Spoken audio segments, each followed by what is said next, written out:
불편한 편의점. 편의점에 득달같이 달려온 민식은 냉장고로 향했다.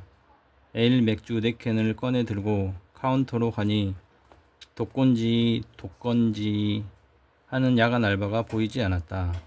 이놈은 또 어딜 간 거야? 정말이지 불편해 죽겠네. 민식은 카운터에서 비닐봉지를 챙겨 맥주를 담았다.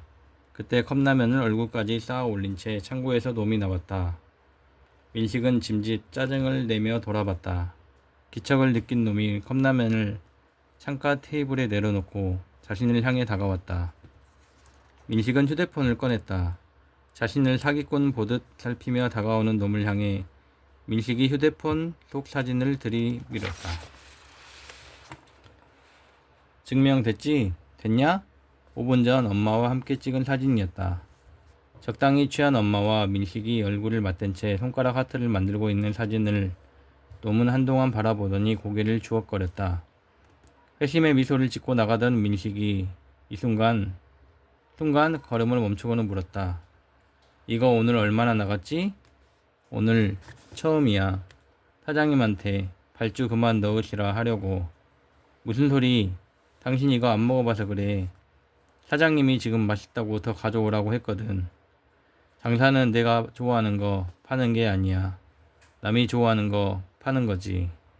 남들도 좋아한다니까? 매출은 거짓말을 안 해. 두고 보시지. 민식은 콧김을 뿜고는 편의점 문을 세게 밀고 나갔다. 집에 돌아와 보니 엄마는 식탁에 발그레한 얼굴을 묶고는 낮게 코를 골며 잠들어 있었다. 한동안 민식은 잠든 엄마의 모습을 검은 머리보다 흰머리가 더 많은 조그마한 여인을 말없이 내려다 보았다. 그러다 엄마를 들어 안방으로 향했다. 엄마의 몸은 가벼웠고 아들의 마음은 무거웠다. 민식은 엄마를 침대에 누인 뒤 식탁에 와 맥주를 땄다. 자신이 만들어 팔려는 이런 맥주. 엄마와 함께 먹은 첫 술. 자신을 재기하게 만들어줄 황금빛 술을 벌컥벌컥 마셨다. 온갖 상념과 회한을 맥주와 함께 털어버렸다. 좋은 밤이었다. 오늘은 엄마와 건배를 하고 이야기를 나누고 사진도 같이 찍었다. 오랜만에 느낀 가족의 온기였고 그걸로 충분했다. 편의점 처분과 투자권은 내일 말하면 된다. 엄마도 좋아하는 맥주니 가능할 것이다.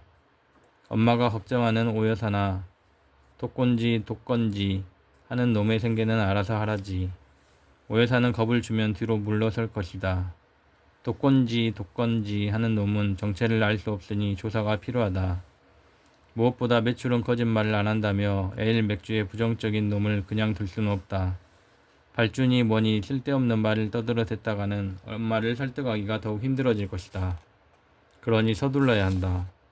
민식은 놈에 대해 조사하기로 했다. 어떻게 놈을 채용했는지 물어도 엄마는 웃기만 할 뿐 제대로 말해주지 않았고 그래서 더욱 미심쩍었다. 수상한 놈이자 방해물이 분명하기에 치워버려야 한다. 그러려면 놈의 뒷조사부터 해야 한다. 뒤를 캐 일러바치면 윤리의식이 강한 엄마는 틀림없이 놈을 내보낼 것이다. 민식은 용산에서 찌랄 때 친분을 쌓은 흥신소 곽씨에게 날이 밝는 대로 연락을 취해야겠다고 마음먹었다. 남은 맥주를 마저 비우며 엄마 생각도 마저 했다. 다시 엄마와 잘 지낼 수 있을 것 같았다. 민식은 휴대폰을 꺼내 아까 엄마와 찍은 사진을 바탕화면에 띄워놓았다. 모자에 어설픈 손가락 하트가 사랑스러워 보였다. 폐기 상품이지만 아직 괜찮아. 이럴 거면 차라리 편의점 알바를 하는 게 낫겠네. 편의점을 나와 서울역 방향으로 향하는 타깃의 뒤를 따르며 곽은 혼잣말했다. 하얀 파카를 입고 허우적 걸어가는 타깃은 빙하가 녹아 갈 곳을 잃은 북극곰 같았다. 곽 자신 역시 북극에서 시력을 잃은 채 방황하는 늙은 에스키모가 된 기분이었다. 사흘째 타깃을 쫓고 있지만 투자 대비 성과는 전혀 없었다. 이 추운 날 끊임없이 거리를 걷고 또 걷는 놈을 미행하자니 차라리 최저시급 8,590원을 받더라도 따뜻한 편의점 안에 콕 박혀있고 싶어졌다.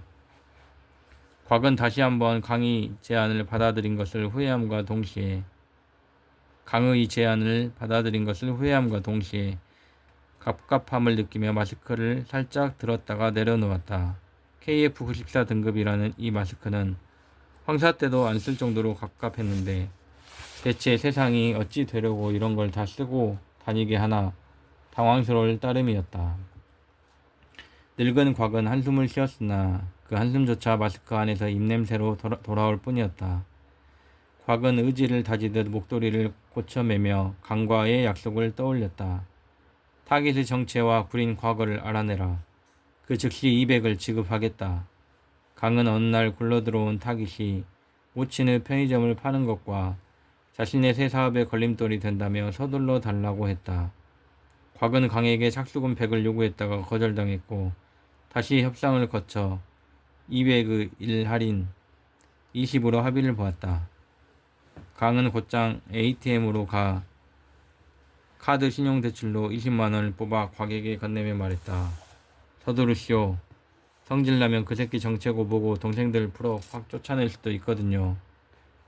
말은 호기롭게 해도 자신을 고용한 걸 보면 강이 실제 그럴 것 같지는 않았다. 곽은 상당 기간 강을 보아왔기에 그의 허세를 앞에선 맞춰주고 뒤에서 비웃는데 익숙했다. 사실 이 건 역시 곽에게는 자존심이 상하는 일이었지만 한때 강이 허세와 운빨로 한탕할 때 떡고물을 얻어먹은 것도 있고 해서 수락한 것이었다. 어쨌거나 놀면 뭐하나 곽은 얼마라도 벌어 자금을 모아야 했다. 독립운동 자금도 아니고 범죄 자금도 아닌 노후 자금을. 환갑이 막 지나고 나서야 곽은 노후를 준비하기 시작했다. 이제 독거노인이 된 그로서는 남은 생을 기댈 곳이 지금부터 모아야 할 노후 자금뿐이기 때문이었다. 강으로부터 받은 정보는 타깃이 편의점 야간 알바를 하고 있으며 그저 독고라고 불린다는 것이 전부였다. 독고라니 제길. 독고 노인인 자신을 놀리는 듯해 곽은 우라가 치밀었다. 아무튼 독고가 이름인지 성인지 알아내는 것부터가 그의 일이었는데 저런 곰같이 둔한 놈 뒤를 캐는 것은 30년간 이 일로 배때기를 채우며 살아온 그에겐 누워서 떡 먹기일 줄 알았다. 그런데 타깃은 계속 걷기만 했다. 편의점을 나와 서부역을 지나 만리동 고개로 해서 애호개와 충정로를 거쳐 동자동 쪽방으로 돌아가기도 하고 또는 후암동으로 가 용산구를 지나 해방촌과 보광동을 거쳐 이촌동과 용산역을 훑고 동자동 쪽방으로 돌아가거나 아무튼 서울역과 남산을 중심으로 무슨 지치지 않는다는 건전지 광고의 인형처럼 걷고 또 걸었다. 가뜩이나 몹쓸 전염병 때문에 마스크를 써야 해서 답답한데 기나긴 산책 아닌 산책을 하자니 곽은 제풀에 지쳐버렸다. 그래서 지난 사흘간 반나절 정도만 쫓다 포기하고 원효로 원룸으로 돌아올 수밖에 없었다. 하지만 이제 더 미룰 수가 없다. 아침을 든든히 먹은 뒤 곽은 작정하고 오늘은 끝까지 타깃을 추적하기로 했다. 그는 노인 특유의 엉거주춤한 자세로 타깃과 자신 사이에 두 명의 행인을 두고 천천히 미행했다. 벌써 나흘째 쫓고 있지만 타깃은 전혀 곽의 존재를 알아차리지 못한 채 얼빠진 사람처럼 어슬렁어슬렁 거릴 뿐이었고 그것이 다시 곽의 기운을 빠지게 만들었다. 오늘도 공치는 건가? 한숨 지을 즈음 타깃이 방향을 틀어 서울역으로 들어갔다. 곽은 쟁걸음으로 거리를 좁혀 놈이 올라탄 에스컬레이터의 끝자락에 몸을 실었다. 서울역에 들어서자마자 곽은 하얀 파카를 찾아 빠르게 시선을 돌렸다. 하지만 오늘따라 붐비는 역사는 두툼한 파카와 코트를 걸친 남녀로 가득했고 타깃의 큰 몸뚱어리조차 쉽게 찾을 수가 없었다. 목적 없이 거리를 헤매던 놈이 이렇게 건물 안에 들어온 건 특별한 이유가 있어서다. 벌써 나갔을 리 없다. 분명 내부에 있다. 곽은 역사 내부를 둘러보며 놈이 갈만한 곳을 찾아 돌아다녔다. 프랜차이즈 햄버거 집과 편의점 안을 살피고 공중 화장실에서 들어가 보았지만 놈을 발견하지 못한 곽은 혹시 기차를 이용하려 티켓을 끊는 게 아닌가 하는 생각에 티켓 부스로 향했다. 그때 역사 중앙에 자리한 TV에서 대구 지역에 코로나19 집단 감염이 발생했다는 속보가 들려왔다.